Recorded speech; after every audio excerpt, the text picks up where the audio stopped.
Ladies and gentlemen, boys and girls, first of all, Merry Christmas, Merry Merry, Crimble, Merry Chrysler, whatever you say. Merry Christmas, you filthy animals, Ah, man. enjoy the Jerry, holidays, lads. shout out Home Alone. I'm If you know, showing you you. know. I'm showing you. Not Home Alone 3 though. Dead film. Facts. Yeah, no. Well, in a matter of fact, what What? shows do you like to watch for Christmas? Oh, Criminal. Do you know what? Do you know what I'm classing as a Christmas movie? Are we What? there yet? Yeah, you're gonna Are think I'm we mad. there yet?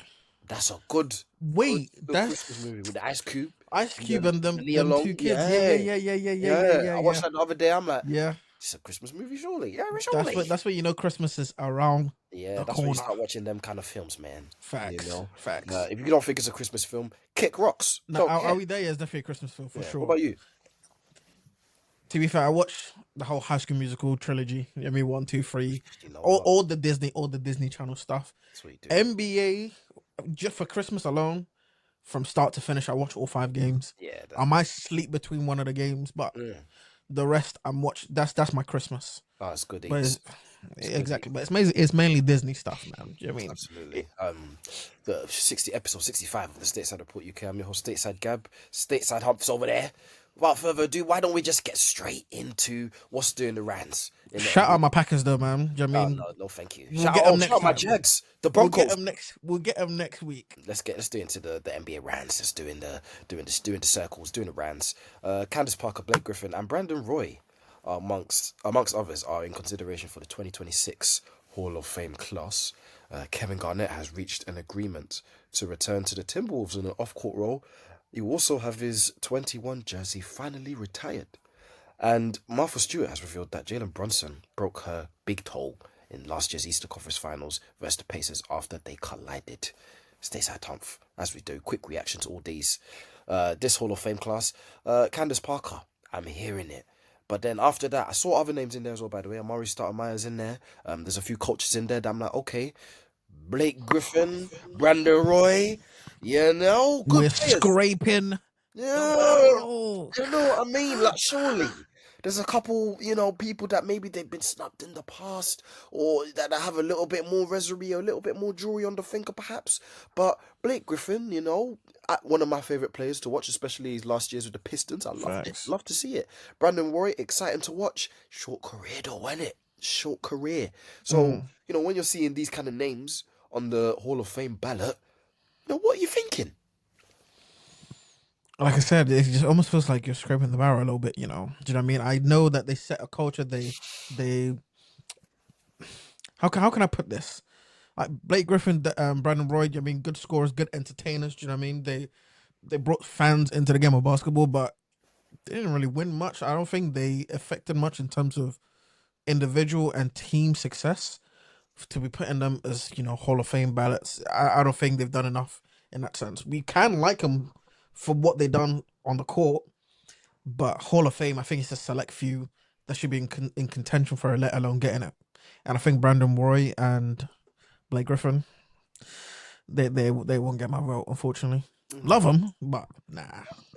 Maybe in a few years. I don't know. I think like this. I think this is definitely Blake Griffin's first time coming around. If he gets first ballot, I'd be very, very, very surprised. And again, not to say that Blake was bad in any sort of way, but it's just like for what he put out compared to the people that are in the Hall of Fame. I'm not sure. I thought before we move on, actually, I saw a very interesting quote unquote barometer in regards to look, anybody gets in the NBA Hall of Fame these days. Same thing with a lot of other sports, the NFL, even the WWE. There's some questionable Hall of Famers in there, and I'm like, I don't know. But somebody, I can't remember who it was now. They said the new barometer for who is an all timer and who is the solidified best players in league history should now be NBA top 75. And I thought about it and I was like, I'm not angry at that, because you think about it, obviously these are voted by, historians. I like to think other players as well. These are not obviously de facto. There's some people that obviously missed the boat that will obviously get into the, NBA 100 whenever that gets, announced in the, distant future. But in regards to, top 75 being the barometer for the elite and best players in NBA history, not the Hall of Fame, I'm not against that. Yeah, to be fair, I second that as well. I second that as well. But then I feel like there's certain players. Dwight missed the top 75, did he not? Dwight missed it, Kyrie missed it, Clay missed Kyrie it. missed it, Clay missed it, yeah. But I feel like, what if you put them in the top 100, they almost feel like you're just chucking them in there because obviously they missed out on the top 75 because that's the class I want to be in. Mm. You know what I mean? If you now make, an extension, you put me in there, it's like, it's cool, but the top 75, that's what I wanted to be in. That's where obviously MJ came in and all of that stuff, and you saw all the goats and that. But that Hall of Fame stuff is completely different to this whole, class of 75. But I still stand on the fact that you have to do a lot to be classed as a, first of all, top 75, and also being put in them Hall of Fame conversations. Mm. Because at this point, if you're putting Brandon Roy and Blake Griffin there, you might as well chuck my name in there as well. Bro. Do you know what I mean? Obviously, no disrespect to them. Oh gosh. It's yeah. That's my stance on it anyway. Nah, fair enough, fair enough. Someone stamped Hall of Famer, top NBA 75, Kevin Garnett. He has reached an agreement to be with the Timberwolves in an off-court, what's the word that I'm looking for? Top brass, upstairs kind of role. Yeah, yeah. Like Yeah. like Steve Nash and them, like with Yes, with the the the Phoenix Phoenix Suns. Suns. Yes, and this has been a long time coming. For people that are not very aware in regards to where Kevin Garnett and the Timberwolves have been in, I wouldn't even say recent history. This has been going on for a very long time. Essentially, he's had a very, very poor relationship with the owner, Greg Taylor, who I believe is, slowly severing ties with the Timberwolves anyway. And because of the issues that he had, I know he fired his head coach, Flip Saunders, who's, passed away now, rest in peace. Obviously, KG had a very tight relationship with him, and I'm sure loads of other things happened behind the scenes where KG was like, I have nothing to do with this guy. I love this Timberwolves franchise, but as long as this guy's here, don't put my jersey up there. Don't give me no ceremony. Don't even associate my name with this guy as long as he's with the Timberwolves. And now with this new ownership group led by Alex Rodriguez, Kevin Garnett is now involved, and now I've been saying it all season. This has been the season of coming back together. Unfortunately, not for CP3, didn't end the way it was supposed to. But in regards to Kevin Garnett coming back to the Timberwolves, getting his number 21 finally put in the rafters stateside humph, it's not bad going, is it? Fair play to KG and fair play to the Timberwolves. 100%. I mean, his value and his what do you call it? His importance Legacy. to the Timberwolves, his legacy as well has been very big.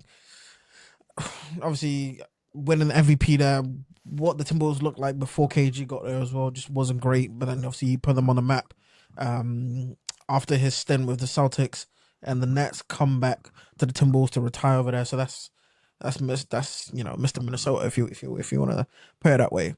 And him retiring, I wasn't surprised that he finally got a job in that sort of organization in some sort of way. Do you know what I mean? You still need him in and around there. He set a culture there that I feel like still stands. Do you know what I mean? When players like Cat Anthony Towns were there, and what's his name, Wiggins. Anthony Edwards. And with Anthony Edwards as well, you can see a bit of KG and Anthony Edwards in terms of competitive nature as well. So I like the fact that you have KG in and around that organization, in and around that superstar that they have there in Anthony Edwards. So it's more power to them, more power to obviously the Timberwolves. But yeah, I like it. I like the move in that sense. You have to respect it, man. It's the best player in their franchise's history should have been had their jersey up there and should have been celebrated in the arena that he made famous. Hasn't got to do that for personal reasons, but now he sorted it. They can get to get that over the line. That's excellent. That's great for the Timberwolves. And this one just a little fun story that I find in regards to Martha Stewart. Good eats, by the way, Martha Stewart. Rex. Jalen. As in her food? Absolutely, man. She's a great chef. Great chef. Ah, Great chef. Oh my goodness. Snoop Dogg, all the people them, they know about with Martha all Stewart. due respect. What did Mark Jackson say that one time? That's exactly what you said. With all due respect, No hitting question. it out of the park. Wow. And I Jalen know Brunson what's with a up, mashed man. potato. How dare you? How dare she, man? She's on his court. You know what I mean? She's on his The king court, of, the man. king of New York. That's the king of New York. You know what I mean? But it's one of those ones. I mean, that's kind of what you get when you get those type of seats. I mean, you get the privilege of watching these players courtside, but then the back end of it is that they could dive on you, they could stamp on you, all of that stuff. They could end up running their ankle with your feet. Like, it's one of those ones. You get what you pay for. Do you know what I mean? There's always going to be pros and cons with that. But shout out Martha, man. Absolutely, shout out Martha Stewart. I There's mean, always, the if you flip the back of your ticket, there is always on the court side. If this happens to you, this is your fault. You decide to pay this money. You decide to sit here. facts. It probably won't, but if it does, hey, hold that. So I'm sure Jalen has apologized profusely, and they've moved on from the issue. And this was like going back into the summertime, so I'd like to think she's healing up nicely as well. Of So, course. so shout out Martha Stewart, shout out the Knicks as well. Good team at the minute, good team. We're gonna go straight into our NBA discussion in regards to the Western Conference. I have to talk to you about it's not the Houston Rockets stateside half because I have my reservations in regards to what they've been like, not just in their last game, which is the main, I guess, springboard of conversation, if you'd like. My Sacramento Kings, BTA, as the kids say these days. As Dennis the kids Schroeder, say, yeah, Dennis Schroeder, Westbrook, showed them the business, showed them how it's done. Do you know what I mean? right. However, it wasn't the fact that you can lose to bad teams. That's gonna happen. In the course of a season. But the manner in how you lose games, especially, is very very important. Especially when you're a Houston Rockets team that's trying to compete for an NBA championship. That's why he brought Kevin Durant in the door, right? Why does he not have the ball at the end of games to try and clutch out these close, situations and eventually wins that you need in the standings? You saw in the Sacramento Kings game where Şengün, I'm not gonna lie, as much as he is very good, from minute one up until last 2 minutes of the fourth quarter, especially in that Kings game, he just wasn't doing it. The level of shot makers and shooting that's on the court majority of the time, because we've spoken about the Houston Rockets before. Rebounds, rebounds, rebounds, rebounds. That's what they're about. It means they don't have a lot of shooters on the court more time than not. So given that, given the poor decision making down the stretch, down the clutch, given the pressure on Kevin Durant to having to come through, because if it's not him, it's probably not happening. It seems like these days. I guess my question is for you: where were you at in terms of Houston Rockets and the supposed lack of a clutch gene in this team? I mean, with the talent that they have on the court with Şengün, with KD, as you mentioned as well, I'd expect them to be a little more better in clutch situations. They're not great in the clutch. Do you know what I mean? But then you also have to kind of look at it and give them a grace period in terms of the fact that they've only just brought this team together. Şengün and KD, first time playing together. What, the first, how many games they've played in the season? 25 to 30 games. So there's going to be some sort of teething problems to start the season. Just as you get to February, March, if you're still having these problems in the clutch because you're going to still face more clutch games, that's when the warning signs and the warning lights will be on. It's like, I mean, whose team is it? Like, who's taking a not us, not more so who's taking a final shot, but like, can we generate quality looks Yes. for whether it's Şengün or KD? Do you know what I mean? Because I feel like they're both capable of hitting, of taking and making big shots. More so KD than Şengün because he's more proven in the NBA. But KD isn't. See, I have KD as my goat, but then he's one player that I feel like he doesn't he doesn't empty out the clip enough. You know what I mean? He's very efficient. I seen it somewhere. Someone said KD sometimes is a bit efficient for his own good. You know what I mean? When you need him to be aggressive and you need him to take more shots, he kind of defers it over to Şengün or pass over to Jabari Smith and try and make the right play. But it's like sometimes the game is calling for you to take over to take more shots because you can make them, but because when you saw obviously in the Buck series, how he performed, the guy's capable of scoring 50 if he wants. Obviously, he always mentioned in interviews he doesn't he doesn't want to upset the flow of the offense, but sometimes in these clutch situations, give me the ball and get out of the way, and So that's the mentality, and that's how I want to see him approach these clutch games. So you say that. So then I'd like to think then you talked about the Milwaukee series when he was on the Nets and he was hooping out of his socks. But I'd Right. like to think this was a message that was preached to him from the coaching staff in regards to, look, Kyrie, he's not around. James Harden, he's here, but he's not really here. You know what I mean? He was And the rest of injured. the talent, yeah, and the rest of the talent around this team, look, it's not where we need it to be in regards to scoring the ball. They can do other things pretty good. We got to the Eastern Conference Finals for a reason, but you have to be the difference to take us over the top. You need to score 50 to give us a chance. That was preached to him by the coaching staff. Do you think that's the same, message that's given to him by Ime Udoka and the coaching staff in Houston? Because in my eyes, they maybe they are, maybe they're not, maybe they're scheming him, not well enough, not efficiently enough in the clutch time situations. Maybe they have ways to go, but it seems like to me, like I said, the message is not being relayed well enough, and it's costing them in the wins column. Yeah, I definitely do hear what you're saying. I mean, and I'm saying this based on what KD said in interviews. You know what I mean? I'm not saying that I spoke to him privately and he told me Or this, maybe you but did. he You're just on socials all the time. he just prides himself on going to teams and with his style of play almost like fitting in seamlessly. Do you know what I mean? With his because he can play off the ball, he can catch and shoot. I mean, if you need him on the ball as well, he can do that. But then, like I always say, I feel like he's too deferent for his own good. Sometimes too over efficient for his own good. Sometimes you want him to empty out the clip a bit. But it's just with this Rockets team, like I said, it's still what 30 games. So what I'm actually going to check how many games they've played, but you still want you expect a bit of the teething problems to start off with in a new team like that. So I'm not putting too much stock in it. The Rockets right now are 26 they've games, dropped if to my math is sixth. correct. 17 plus 9. What's your math saying? What's 17 26. plus 9? 26. 26. So play 26. 26 games. Do you know what I mean? So let's not put too much stock in them not being good in clutch situations. It was bound to happen at some point. Well, it's early doors, and obviously, playoff time will be the where we Barometer. exactly that's where we're going to measure them in their clutch situations, and are this team, really lacking in that department, for lack of better words.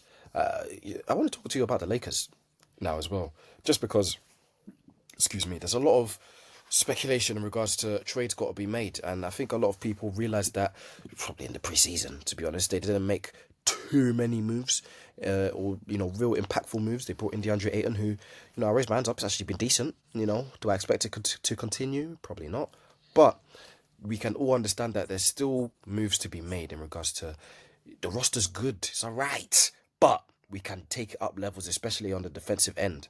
We did a trade machine in the last episode. Go listen to it if you haven't. Herb Jones is somebody who's been thrown about a lot. Mm. There's other 3 and D players that have been thrown about a lot in regards to going to LA as well. Keon Ellis from my Sacramento Kings has been a name put in there as a pressuring kind of guard, Davion Mitchell type kind of guy. Mm. However, the question I have for you in regards to this whole thing, Stateside Hump, there's a lot of people that, you included by the way, has said this is probably Luca's team now. You should probably be giving him the keys, and you should be looking at him as the face of the franchise, not LeBron James. Even though we understand where he is, greatest player of all time, to some, NBA leader in points, all of this. We understand what LeBron is. Do you think that the Lakers should be prioritizing moves, now? Still while they have LeBron James, still while they have like not a clear window, but at least a small one in regards to a championship window. There's some people that might say as well, let's wait till LeBron, sails into the sunset, no problem. Then we can start to really, really build because we're gonna have some money to play with, and we can still, deal and trades, and we can deal players still that are on the roster after LeBron leaves. I guess which side of the fence do you sit on in regards to should the Lakers make trades now, or should they, let's see how the season goes. Maybe in the summertime we look at it then. I mean, I'm always gonna lean over on the side of let's make trades now. If you feel like there's a way where we can better the team with a player that's available at this moment in time, make the trade. Do you know what I mean? Because come end of the season, come the off season, they might not be available. They might pick up an injury, whatever the case is. You know what I mean? If you find an opportunity, if you find a window of opportunity, walk through that. Let me try and get that player in as soon as possible, because I know a lot of people. I've had conversations with other Lakers fans and just people in general, and they're saying Luca has a lot of time. You mean the Lakers have a lot of time to make this work with Luca being obviously the main star player once LeBron decides to leave. But I just feel like when you're playing for teams like the Lakers, the big teams, they have a certain level of expectations, not only from the organization but from the fans as well, who are used to winning.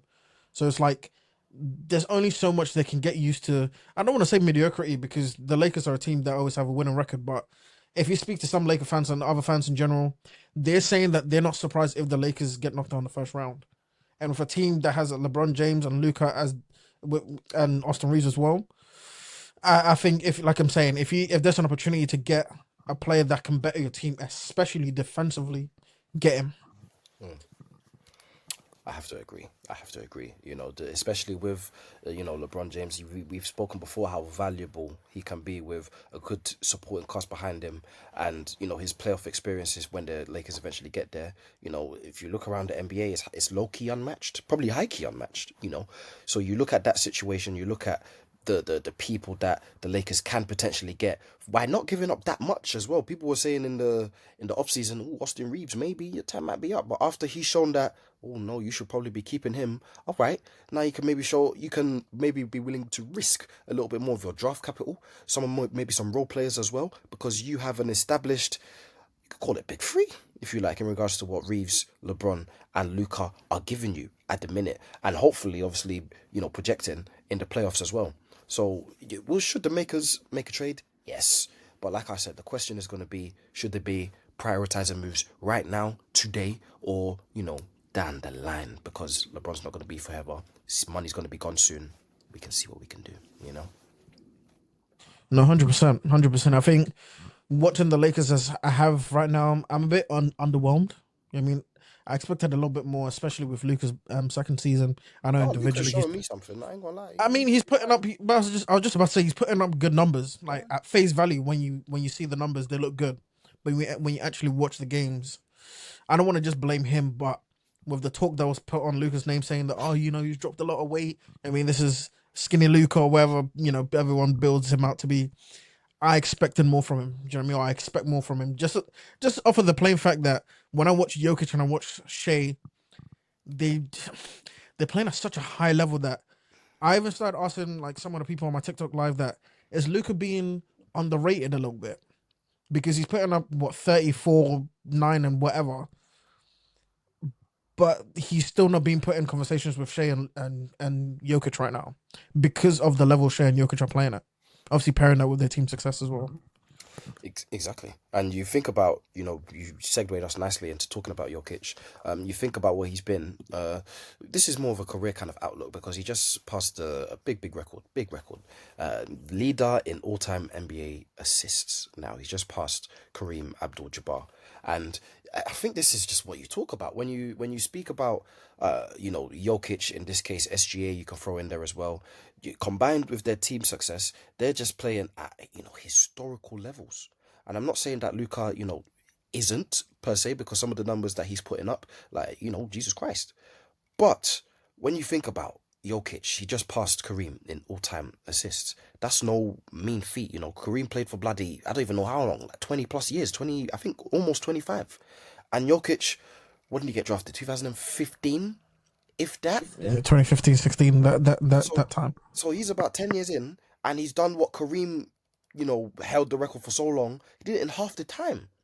And he wasn't even didn't come into the league full-fledged starter as well. He had to earn minutes, had to fight for his position under Yusuf Nurkic. There was a little centre battle for, the time Kenneth Fareed was there as well. There was a lot of people that were more highly favoured than Jokic, when he first came into the league. Kareem was given the keys. Here you go. You're Lou Alcindor, right? Here you go. Take us to Right. the chip in Milwaukee. Take us to the chip when he went to the Lakers. What Jokic is doing at the minute is historical stuff. He's being put in, the pantheon. Being put at the level of all-time greats. SGA as well for what the team success, what they're doing. They're talking about him potentially breaking the record for regular season wins. It's not gonna happen though. Yes. Yeah, no, tough for you. Three losses now. You're two more since I last spoke to you, by the way. But because these guys are being put in these kind of conversations, particularly with Jokic, which is what I'm going to ask you about now as well. This is why, even though I love Luca and I think he can be at that level, hey man, at least in this moment right now, the other guys are just better. Specifically with Jokic as well, Stateside Humph. Best passing big of all time, de facto now, because the numbers say that. The numbers been said that, but now, he got the assist record. It stamps it now. These guys are just playing on another level, man. I mean, that's literally what you hit the nail on the head there. I mean, playing historic level.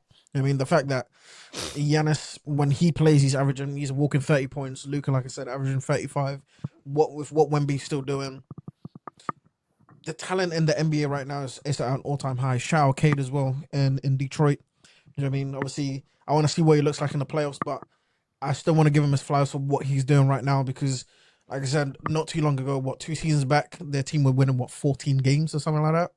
So it's like the level that he's led this team to, and I say this because it's very difficult to lead a young team to success. Do you know what I mean? Because you almost have to learn very quickly, and then with what Cade is doing, it's like you almost can't make too many mistakes because they're looking at you. You're not also in terms of your leadership, but scoring and playmaking and just overall production on the court. Do you know what I mean? Can you lead by example? You've seen that with Shea with his resurgence, and you've seen that with Cade as well. So I like what I see in Detroit. I wanted to give Cade his flowers as well, but just overall, the talent in the NBA from these top players, all time high. It's insane. It's insane at the minute. Definitely the some people would argue best era of hoops that we have been. I know there's gonna be some '90s babies that say, "Oh, in the '90s and the 2000s." Hey man, Oh, yeah. Forget the 90s, man. I mean, we're done with the 90s, as we're saying. we did Done with the nineties. 90s. We in the 2020s for God's sake. For Facts, God's sake. facts, You know, facts. appreciate what's in front of you because we're gonna go into a little game actually, which maybe will make some of the '90s and 2000s baby happy. Stacey, shall we play a game? Let's play a game. Let's do it. Bit of winner stays on. Bit of winner stays on. This is what we do. You know, on Stateside Report UK, episode 65 as well. Jokic, as I said, leader in assists for centers, big men, whatever you want to call it, in NBA history. Historic stuff. Shout out to the big sub. I'm gonna essentially winner stays on. Who is the best passing big man of all time? Now I know what the answer is, but follow the journey. Do you know what I mean? Stateside off. I need to see where the ball knowledge is. I'm with you. I'm with you. I know you. Ball knowledge is always here. Uh, By the way, it's always in the room. oh, I'll tell you that now. no, no, no, On my TikTok live, they were trying to test me, and it really? all started from that video that you posted where you're like, "Who does he play for?" And then and I was like, "Please tell me he still plays for the Knicks, bro." This Are they every time still I say showing you something, something? they reference that video every single time, It did all right. I did bro. all right on the TikTok now. It tainted my ball knowledge, bro. It tainted my career, Bro, man. as soon as you heard Kelly Honestly, Oubre, you were shaking. that's bro. They still ask me who does Kelly Oubre play for. I'm like, bro, shut up, man. Honestly. I'm sorry for giving the streets ammunition, brother. Yeah, hey, ball knowledge is in the room, so let's do it. Let's play the game. Let's find out. All right, then here we go. Let's jump straight into this one. All right, who's the best passing big man of all time? Again, we know who it is, but follow the journey, lads. Alperen Şengün, Andrew Bogut. I like Bogus passing with the Warriors. I mean, but let's go with Şengün. I like Şengün passing a lot better. Alperen Şengün, Boogie Cousins. Shout out Boogie. Şengün. Ah, No, hey, Boogie could pass the ball, but I liked Şengün's passing out of the post a lot better. Şengün's a bit flashier with it. That's what Cousins is gets me. straight to the ting, bruv. Flash Straight to the gets me, membrane. man. A bit of whipped cream, it gets me. I love it. You can't blame me. Nah, G, just give me my Like I cake. said, shout out Boogie. Give me my cake. mean, You can hold the custard. I just want to shout- box the cake. Cake and custard. That's the perfect marriage, man. It is, to be fair. I'm a bit of That's a the ultimate dessert, man. as well. Me. But Yeah, man. shout out to my centre, though. Best centre to ever touch a basketball. Like I said, shout out Boogs. Shout out Disgrace. Boogie, man. Alperen Şengün, Blake Griffin. Şengün. Alperen Şengün, Draymond Green. Draymond.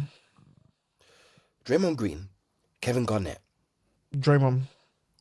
Draymond Green, Pau Gasol.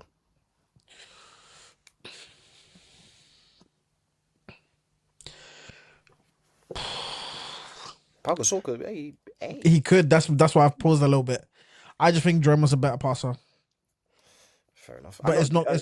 It's close. I'm just saying. You remember that the through the legs and then that he did. Yeah. I I think his brother's a better passer. Really I think Mark's a better passer than Powell. is Mark a better passer than Draymond?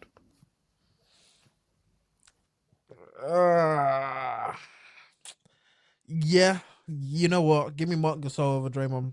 Fair enough. Mark Gasol, Domantas Sabonis. Mark Gasol. Mark Gasol, Arvidas Sabonis. He was up there. I didn't watch him much, so I'm not gonna sit here and pretend. Yeah, I mean, give me Mark Gasol, man. Well, fair enough. Shout No out worries. Venus though, man. Yeah. Jimmy's paved the way and all of that, man. Mark Gasol, Nikola Jokic. Jokic, man. Jokic is Jokic. the best passing big man of all time. Which one? Where's Nick Collison? Wait, what? Excuse me? Where? Where's what? Where's my goat Nick? Where's Nick Collison, man? Is Nick Collison or Boogie Cousins? Bro, Nick Collison, man. Let's just Shout out the Thunder legend Nick Collison, man. You see how they're trying to eradicate his name from bro, what? But I mean, hey, I guess Jokic is the best passing big man, but these lot don't know about Nick Collison, man. Do you know what I mean? You're bloody Saying. honestly. Shout out Boris Diaw. Oh, If you great know, pass, you great know. passer. Bro, Great passer. Streets don't know. like I'm saying, that's what I'm trying to remind them. You know what I mean? So I feel that. there's that on that.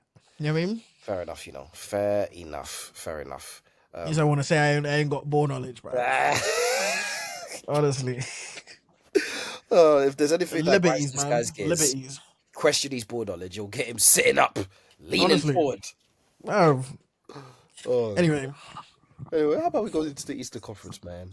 I didn't watch this game, but I saw the highlights. Yeah, you already know what I'm talking about. 300 points between the Atlanta Hawks and the Chicago Bulls. Trae Young missed game winner. I know the Hawks fans. Imagine my shock. Yeah, they hate your guts, and I literally you just proved my point as to why. Hey, Terrible. don't hate me. Hate your franchise player. I mean, I'm not the problem. Oh, matey. But Stateside up. The problem is not between the Bulls or the Hawks. That's not what I have the problem with. 300 points.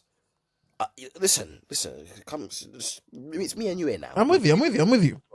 300 points. I understand that the people are, they like offense. They like freeze. We're in an offensive era. It's the 2020s, as I said earlier. 300 points is violating. I'm sorry. You have to have some sort of defense somewhere. And I understand that these games are not every day, but 300 points. Are you bloody sure? You literally just hit the nail on the head there. 300 points. If I'm paying $50 and I'm gonna go sit there and watch this game, that's my cake and custard. Are you having cake and custard every day? No, you're not. You have it once in a while. So have your cake and custard for that one day. Christmas is coming up. I mean, if you're watching a 300-point game in regulation, no overtime, in a tight game as well, bearing in mind it's not a blowout, it's a tight game, you love to see it. I love defense. My OKC Thunder, they predicated on defense. But if you're watching two teams that's just scoring the basketball at a historic rate in I don't want to say a meaningless game, but it's a random game on a Sunday or whatever. You enjoy it for what it is at that time. It's not going to happen again. I'm sure the coach is going to give him a bollocking. But for what it is at that time, a high-scoring game, ultimately, that's what you walk through the turnstiles to go and watch, a high-scoring game. You know what I mean? Between two exciting offenses. But, unfortunately, me and you are going to have to agree to disagree. Because... That's fair. Listen, there's exciting games. I don't mind a little 125, 130, 140 job. 155 to 150. What? No, brother. Put some defenders on the court and let's cut off the water just a little bit. Because now, look, when you get a little bit closer to the playoffs, or when it comes a little bit of, you know what, but we're on the fringes in the play-in and that. Do you know what the tape, if I was an opposing coach, do you know what tape I'm pulling up? I'm pulling up the 155-point game. Because I've just seen every single defensive exploitation avenue that I can access to 100% know. If these man can put up 156 points on them, I'm not saying we got to do that, but we can do some serious harm to these lot. I think that sets a horrible precedent in regards to what your team is going to project and be like as the season goes on. So yes, exciting for the fans. Maybe the players are liking it as well because they get to get some shots up and they feel nice because the ball is going in. However, watch it come to the playoff time, and now everybody's got the book on you. They know how to bang 140 points on them in their sleep, and they won't have a Scooby-Doo what to do because they couldn't guard on the other side as well. I hear it. Maybe you're looking at it more in a cynical sort of, coach sort of. Maybe I am. I'm sorry. I'm just looking at it from a fan's perspective. I mean, if I'm pulling out money, my hard-earned cash, and I go and watch a basketball game, what would I want the score to be? 150 to 148. And, That's what I want. You know what I mean? But I hear what you're saying. Don't get me wrong. What you're saying is completely correct for sure. Both teams, they're perennial playing teams, so they're not really going to do much in the playoffs, even if they get there. hmm. But I'm just saying, if I'm the coach, I'm looking at it as like this has to be a one-off. There's no way I'm sitting through another 100 and whatever 50 plus. That can't happen. So you just chalk up as a one-off, and let's not see this again this season. But as a fan, like I said, these are the games I want to pay money to go and watch and see. Me and you will just look at it differently. Unfortunately, maybe I'll ask the people on the Stateside report socials, on the TikTok, on the Instagram, on We the YouTube. might just have to. You can ask the people in the live. Do you want to see 155-point games on the regular? I say hell no, personally. But the people, different strokes for different folks. So Of that's how, course. you know. How about we chat a little bit of Cleveland Cavaliers, your boys. I say your boys because you were glazing them heavy last season, heavy. And they've let you down in regards to what the season has started off like. If I look at the standings, seventh in the Eastern Conference. I think I saw a stat the other Oh, day that said they're 15-14 now. By this time last year, they were, I want to say it was like 20 and 4 or they something. probably lost a handful of games. Yeah, man. I think they could. I could probably count on my one hand how many games they lost to Facts, this point facts. last year, and it's not good looks. And what we're going to talk about, because we've spoken about on-court issues, injuries have derailed them a little bit. Maybe a trade is in the offing, small one, big one between the stars. Who knows? But today's conversation is in regards to Kenny Atkinson. I understand that last year, excellent playoffs. You have to take into account what happened. Unfortunately, a lot of it was out of his control, but it wasn't good enough. And he's come into a lot of criticism this year. I'm not going to say I'm an avid watcher of Cavs games, but I see what the content creators are saying. I see what the journalists are asking him and writing on the online and in the papers and that. He's coming under a lot of pressure in regards to his job security. Now, the Cavs have come out and said, we're going to give this guy time. He had a good regular season last year. It'd be a bit harsh to put all the blame at his feet this year. However, Stateside have, if things like this continue and maybe a trade is not really in the offing, then you know what the age old saying is: what's the easiest thing to replace, a player or the coach? The Coach has coach, a role. And I guess to that, what do you say? 100%. I mean, if things don't go too well, like you just said that at the end there, bro, most of the blame is always going to fall at the feet of the coach. You know what I mean? I hopped up that Cav, I hopped off that Cavs train. I want to say a couple weeks ago. I was seeing things that I just didn't like at all. Do you know what I mean? And when I have teams that I feel like are championship contenders, they have to have some sort of like fear factor. This Cavs team is free eats. They played the Bulls a couple days ago. I just seen the score on there, 136, 125 at home. Give up 136 to the Bulls. Then again, obviously the Bulls scored 150 against Atlanta, but still, But well, you Atlanta are could, not the team that were first in the Eastern Conference by a wiser way last year, were they? that's what I'm trying to say. So the disparity from the performances that they had and the results that they had last season to this season is just too wide. It's too much. It's too much of a swing. So some people might just see it as last season being a flash in the pan. I know, like you mentioned, there's injuries and stuff like that, but still, as a coach, you have to find a way. Do you know what I mean? That's because if you can't find a way, they'll replace you like that. Do you know what I mean? Because then it begs the question, like, last season, was it legit? Even if they had the players fit, would they still have done anything against the Pacers? Could they have got to the finals? What would it look like? Unfortunately, we'll never know the answer to that. But this Cavs team, I don't like how they're playing. Do you know what I mean? They might have to make certain changes because you can't have a player like Donovan Mitchell and not surround him with competent players. Do you know what I mean? Two-way players that can initiate offense, that can score the ball. Because if you can't do that, he might end up leaving. You know what I mean? If he leaves, that's your star player.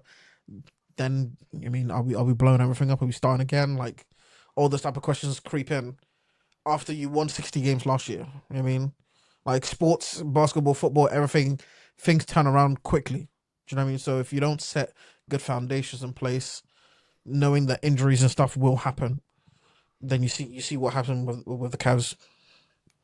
They gave up a lot to get Donovan Mitchell in the door, by the That's what I'm way. saying. So if he gets to a situation where he's thinking about leaving, that's crazy. That's he's one of the top players in his position. He's one of the best players in the league. This is an all NBA level player that we're talking about. So they better buck up their ideas if they know what's good for them. And that could even start a domino effect. Evan Mobley is going to be under contract for quite a while, so they don't have to worry about him per se. However, the second that he thinks, there's a window of opportunity to leave here, you don't set the right foundations as you're doing right now, then you can forget about him. Jarrett Allen, off you go, see you later. Darius Garland, off you go, see you later. It's gonna be peak. It's gonna be mad peak for them. So 100%. that is. But then when I see stuff like this, I always, like I said, I always try and put I always try and put my feet in the shoes of the fans. You know what I Mm, mean? It's like when if I'm a Cavs fan, I'll be very disappointed because I would have come into the season with a lot of high expectations, thinking we won 60 plus games. If we had this place, we had that player fit and healthy, mm. could have done something. But it just hasn't turned out to be that way. Do you know what I mean? We've massively underperforming, or maybe we're performing how maybe we should have been performing all along, because it was such a big jump from 2 years ago till last year. No one saw the Cavs winning 60 plus games. You know what I mean? They just hit good form and they just rode that wave and just carried that on. Rather than like a Detroit Pistons that slowly but surely got from 14 wins to 40 wins. From 40 wins, looks like they trend upwards of like 55, maybe 60. You want to trend that way rather than just a quick overnight switch. Then it's like, oof, are we the 2015 Hawks? I hate bro. I don't know why they always use them as like Yeah, the bench. the benchmark. You hate to see it. The Jeff 2015 Teague Hawks is sounds like a sick. slur, bro. Jeff Teague is sick. Honestly. Shout So out, Jeff, that's my shout out take Jeff on that, Teague. man. Yeah, man. Shout out Teague time, man. That trend is Facts. crazy, by the way. Absolutely ridiculous. Um, do you? I we almost finished our Easter Conference conversation, but you said off camera that you have a question for me in regards to tanking. You know, an Eastern Conference team loves a tank. Facts. Love a tank. Facts. They do not, because I was looking at the last night, the Nets versus the Raptors, and the Nets beat the Raptors 96-81. And I think the Nets they've won 5 of their last 8 games. But when you look at the Nets team, how they built, their main objective to start the season is that we're gonna tank. Do you know what I mean? And we're both football fans. I mean, European football. And it's like if you don't play well, you get relegated. You know what I mean? Mm, There's always punishment. jeopardy. There's jeopardy if you don't play well, if you lose a lot of games. But in American sports, especially basketball that we're watching, if you tank, I know they're trying to change it, but if you tank, you're more likely to get a higher pick in the draft. So you're almost getting rewarded for losing, which is something that I'll never really be comfortable with the idea of that. Do you know what I mean? Because when I'm looking at it from a coach's point of view, what do you say to the players? How do you set a good example, or how do you set a good culture Mm. of playing the right way, but then your objective still losing? Like, what? How can I word it? Like, what do you say to your players? I know what you mean. I know what you mean. It's like you come into a season and it might not even be your thing of we're gonna tank this year. We're gonna play a bunch of young guys and we're not gonna win any games. It might be a thing of look. We look at the Eastern Conference. Our talent just doesn't stack up. Mm, Even there in the Western Conference as well. You look at teams like the Jazz and it's like. Sorry, our talent it's not good enough. So we're gonna see what we have. We're gonna give it our damn best. We have good coaches in place to obviously give our guys the best opportunity. But after a while, it becomes the necessary mean for the way your season has to go. You have to finish towards the bottom to give yourself a chance next season. Will I like it? Will I ever like it? I won't. However, there is appropriate ways to do it in regards to look when you get a situation like let's say the Brooklyn Nets, for example, where they have like a bunch of young guys in there, and obviously these young guys are not ready to compete for a playing spot, make the playoffs, no chance. So they're not even ready to be in that purgatory period either. They're going to be at the bottom of the Eastern Conference. So the best way to approach the season is number one, identify the guys that are going to be, your long term guys, the guys that you hope that you can build your franchise around. Because once you do that and you give those guys the confidence to actually, go out there, play well, understand that they're going to make mistakes, but they also understand, you know what, they've got a lot of faith in me. I've got to work hard and I'm going to have my time. Cool, no problem.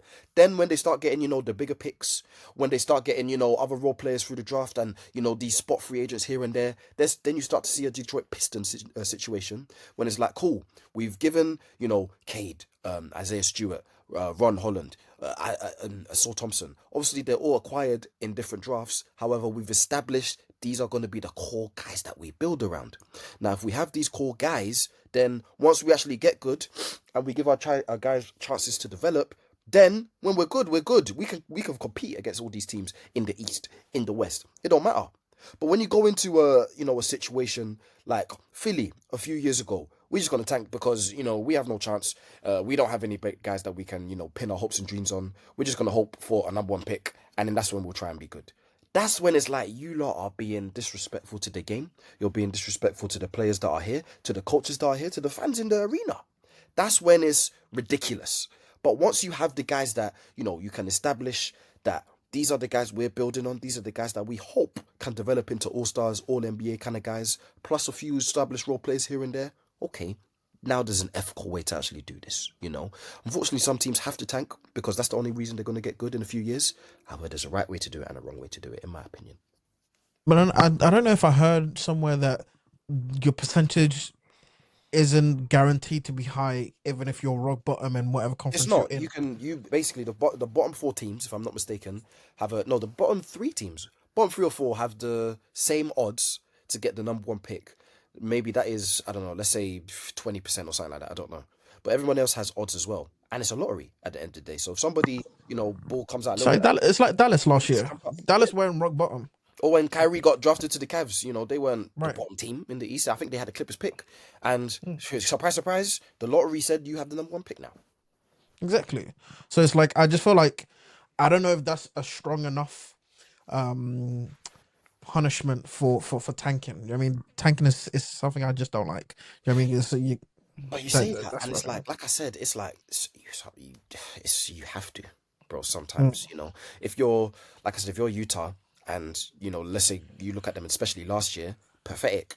They have no mm, talent on their roster. They have Laurie Marketing, of course, but he was even having a down year. And if he's having a right. down year, then you can forget about it. It's not happening.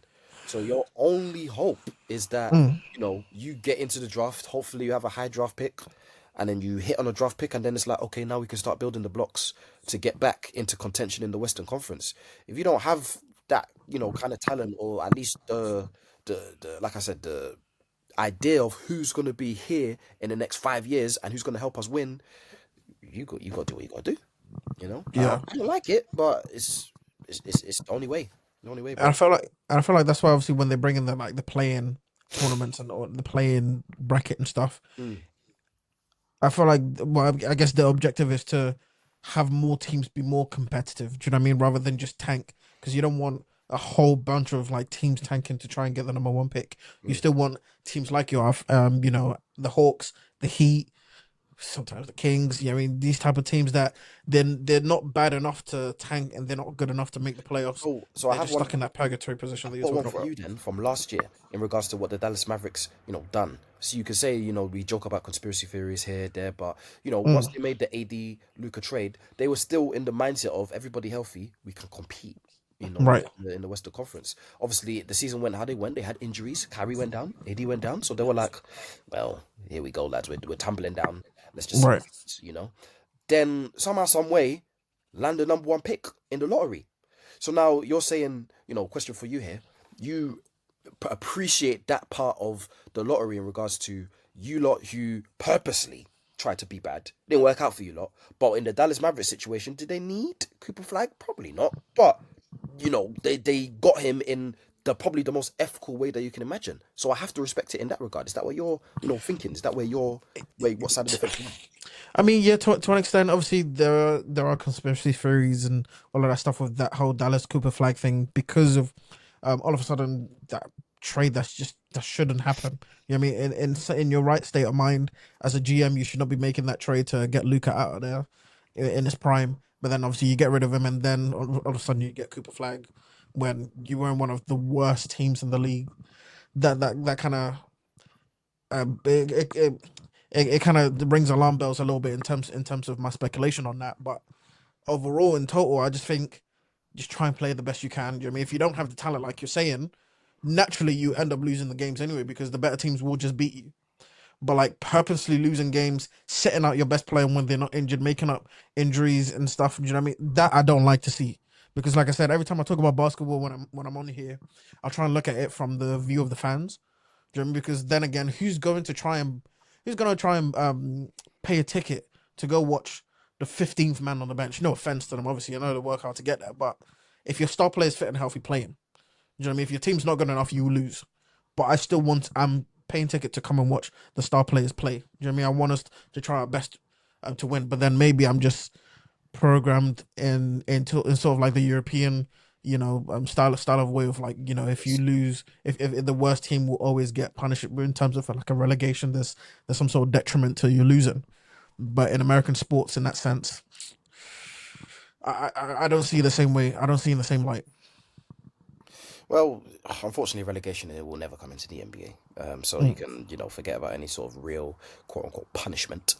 But I think they're doing the best they can in regards to limiting what tanking is and has been these days. I don't think we see, out and out tanks that we have seen, in the past like 10, 15 years. I know that Sixers situation that I talked about earlier. We don't really see that level of tanking anymore.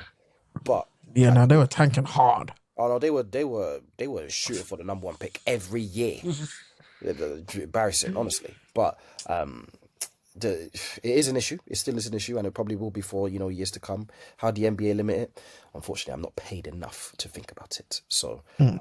I just like to think that look, if you're gonna do it, at least do it ethically. Where, like I said, establish who you're building around, so they can build good habits, have a good atmosphere, or as good as atmosphere as you can around a franchise that is doing poorly. And then once you get your splash player that is like, yep, this the guy. Okay, that's when you go. But hey, good It discussion. was just a thought in my mind. I just wanted to see what your opinion on that was. Oh, well, good decision. Good decision and good conversation good topical conversation. I enjoyed it very Of much. course, of course. Before we wrap the 65th episode of the Stateside Report UK, shall I play one more game? Let's play one more game, man. Little Uh, Christmas game to round yeah, a off little Christmas this game. Christmas app. You say that it's not really a Christmas game. I can't lie to you. Sorry, people. I haven't a bit Yeah, sick, a bit under the weather. it just sounded right in my head, but Yeah, I know what you we'll have a mean. post Yeah, I Christmas know what you game mean. after. Merry Christmas once again to the I people. mean, your most memorable best Christmas games in the NBA or whatever. You know, If you're asking me, that Lakers Heat game since was, we're here, we might as well. Lakers Heat game was great. Fantastic. That was one of the first ones that came into my head. But 2017 Cavs Warriors when Ooh, Kyrie hit that turnaround. good game, good game. Yeah. LA versus the Clippers as well. Patrick Beverly knocked Yes. the ball Uh out the huh. ball. Yeah. Yeah. Yeah, yeah, yeah. Yeah. Good game. It's been good games, man. We've been treated over the last few years.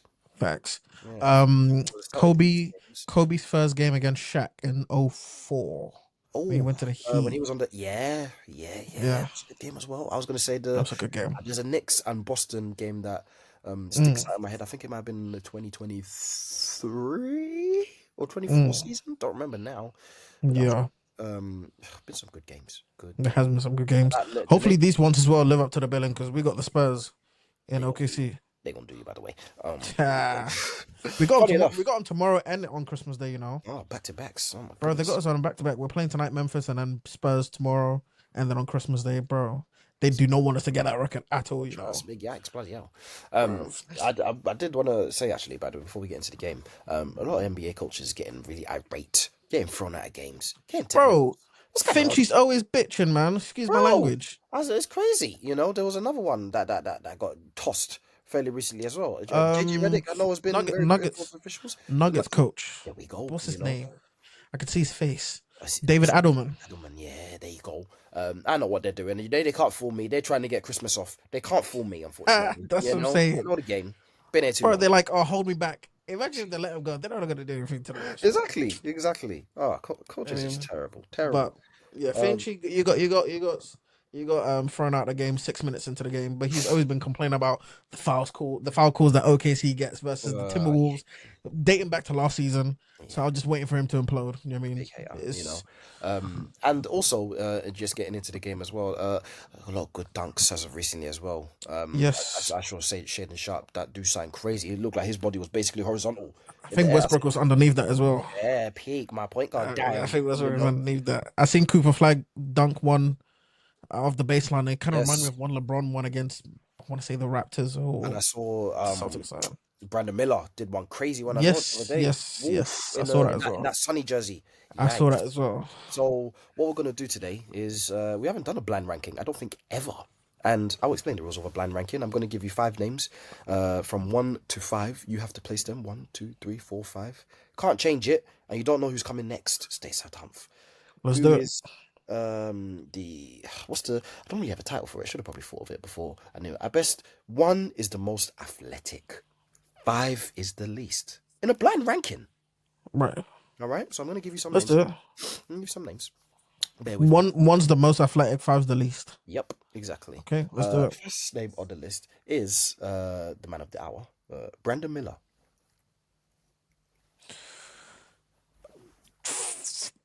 4. Shaden Sharp. 2. Russell Westbrook Prime. today. 5. Shout out us. Jalen Brown. 3. Jalen Brunson.